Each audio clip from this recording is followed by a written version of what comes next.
every day? Do you keep track of how many We do hours you do? now. We do now. We didn't for several years, and it's like we should have. So, like I said, it's over that. So when did you start taking track? Well, we actually, since we have to report our volunteer hours, we kept track of hours that we weren't with the club on an organized work hike, but we didn't keep track of all the work hikes we went on. So the hours we have recorded are the ones we did on our own. Or your private ones? Yeah. That might be better. Well, I'm impressed y'all hiked the trail in 2002 with your children, so that's pretty cool.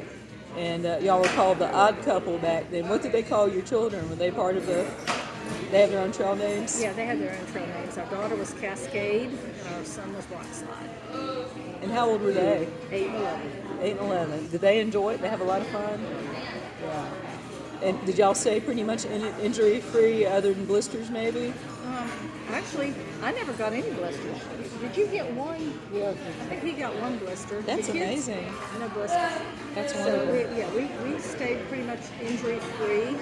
Our daughter got stung by a yellow jacket in New Hampshire, and it ended up getting infected, so we had to go to the doctor. And the only other time we had to do anything medical is when we were here in Virginia.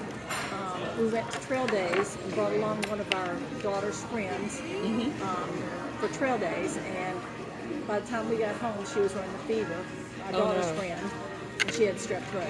So guess what? A week later, our son had strep throat. Our daughter didn't get it, but our son had strep throat a week later. So that was the only other time in the whole trip that anybody had to go to a doctor. And if you'll be quiet just a moment, I'll shut up. you know what was really neat? Our daughter and our son, they formed a bond that is still unbelievable. They are really close. They're closer than most siblings. Yeah, they're really close. So instead of fighting, they really bonded over that. That's Very amazing. much so. Yeah. Our daughter actually looks up to her younger brother, so she pretty much idolizes him. So, and he will do anything for her. He's devoted. So. That's great. That's amazing, and I'm so impressed. So you've been, working on the trail for 40 years. You're 82 and you're moving logs. I mean, I couldn't believe the size of that log. I come up the trail, But the and other day was a lot bigger. Not bragging, it really was bigger. That one, you mean the one by the railroad tracks? Yeah. Oh, yeah, that was.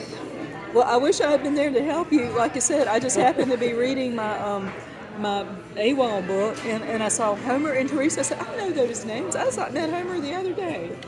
Yeah, we know. And I wish I had called y'all sooner, like I said. Well, we know David Miller. Yeah. In fact, we'll mention in his book. Y'all know everybody. Yeah, he stayed with us when he thru hiked. He bought his guidebooks. He hiked a year after we did, and he bought his guidebooks from another guy we hiked a lot with, who's from, at the time he was from New Hampshire. He lives in Maine now. But anyway, when he bought the guidebooks, our friend said, do you mind if I give him your phone number and tell him when he gets to Daleville to give you a call? So we just said, no problem. So David called us when he got here, and he said, oh, sure, come stay with us. And his wife and 2 daughters were coming up from Florida to meet him while he was here. And so he stayed with us for 1 or 2 nights, and then when they came, they went and stayed at the hotel. So I remember clearly, the girls came to our house and were jumping on the trampoline with our kids. So That's amazing. So did you ever see any of the people who were going for the fastest known times coming through? I've been at McAfee Knob when they were waiting for somebody to come through, and then further up north I was at one of the places, but both times I was in the middle of shoals. So no, I did not meet any of them. Did you? I don't know if y'all saw Jennifer or Heather or any After of our those. thru hike, though, when we completed our thru hike, it went out on the Associated Press because the local papers followed our story. And when we got to Katahdin, they sent a reporter and a photographer to Katahdin. Wow. And so the day after we finished, it's in the papers, and the Associated Press picked it up. It was in all sorts of papers all over the country. Y'all were We got- very photogenic family. We got newspapers from lots of different places. We had some friends who, they would just send, oh, look what I saw in my paper. And they sent us clippings. So we have quite a few. But you know what I appreciate the most now? We've had up to 14 family members work on the trail with us. We have a lot of crew, whole family. That is So really yeah, neat. a week and a half ago we were at Campbell Shelter. You said you stayed there. Yeah, we spent the night at stained Campbell. it.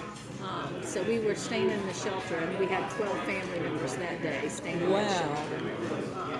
It was a It's not a miserable big. day. It's not a big shelter, so y'all No, must it have been didn't on take top us- of each other. Yeah, it didn't take long. Well, No, actually, yeah. we were cutting firewood, so all that firewood. I that saw got the left, firewood, yeah. We were actually cutting the firewood. Yeah, there's still some left in the corner. I saw it stacked up very neatly. Who's the wood stacker? I reckon Kevin and Ryan were the ones Yeah. stocking. It was a nice little pyramid right there in the corner, and the other corner didn't have any wood in it. Yeah. So, But it was in great shape. I swept it out. The privy was great, and it was neat. I didn't see any trash anywhere. And I met a guy named Ryan when I was going up Ron to. Wagner. Yeah. He's one of our ridge runners, I reckon you can call him. He's part of the task force. He's not truly a ridge runner because he doesn't get paid. It's a volunteer crew. Yeah, he's out there all the time. Right. We hadn't even gone 10 feet on the trail, and he was coming down from a run, and that was really cool. And he gave me a lot of great advice about what bears, if they had any problem bears in the area, that kind of thing. Well, we used to have a bear called, he was nicknamed Big John. He was a huge bear that used to go to Campbell Shelter, but I think somebody said that he was killed last year. They have a dairy farm here in the valley, and they got, yes please. Can I have a to-go box, please? Yeah.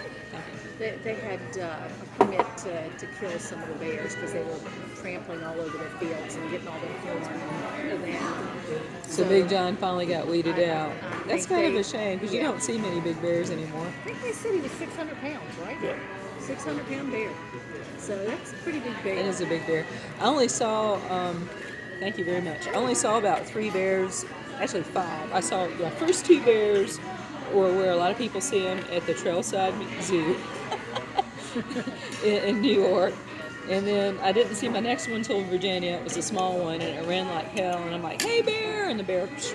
And then I saw a very big black one when I was descending into Fontana Dam, probably about 6 or 7 miles from Cades Cove, and it was huge. And I heard it. It was so loud. It was in the daytime, and then it took off.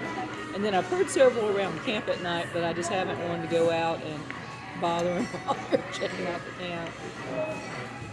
Did y'all see a lot of bears on your hike? No, we saw a mother and 2 cubs in the Shenandoah in a campground. We were walking through the campground, and the bears are coming up the road towards us. Oh no.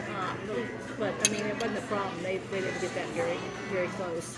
And then we saw one more bear in the Delaware Water Gap area. I heard one at the dumpster. Yeah. Yeah. And Homer saw the biggest bear he's ever seen there, but the rest of us didn't see it. And that was not too far from where we saw the other one. He said it was as big as a horse, so huge bear. But so yeah. Well, thank you so much. I really appreciate y'all talking to me, and it's amazing to meet a couple that has lived the Appalachian Trail as long as y'all have and raised your family on it. That's just We love incredible. it. We love the kids working on the trail. The family members. I think that means more to him than anything. Our 3-year-old granddaughter actually helped stain Campbell Shelter. She put the paintbrush in her hand and helped her stain it. She was trying to do it with one hand. I'm like, no, you're too little. You have to hold it with 2 hands. One of them teenagers, they're working with us. Yeah, Right now. yeah, Ryan. And, So what would y'all's recommendation be for a happy life? A happy life. Get rid of social media. Yes. We do not have a smartphone. Neither one of us have a smartphone. So, yeah. Well, I appreciate y'all's patience with this. No. I mean, it's not that we. I mean, when you're doing a through hike, and we consider doing another through hike when I retired in 2017. And that was one of the things. I was going to get a smartphone just for the thru hike because it's a great tool. It is a wonderful lightweight, tool. It's your camera.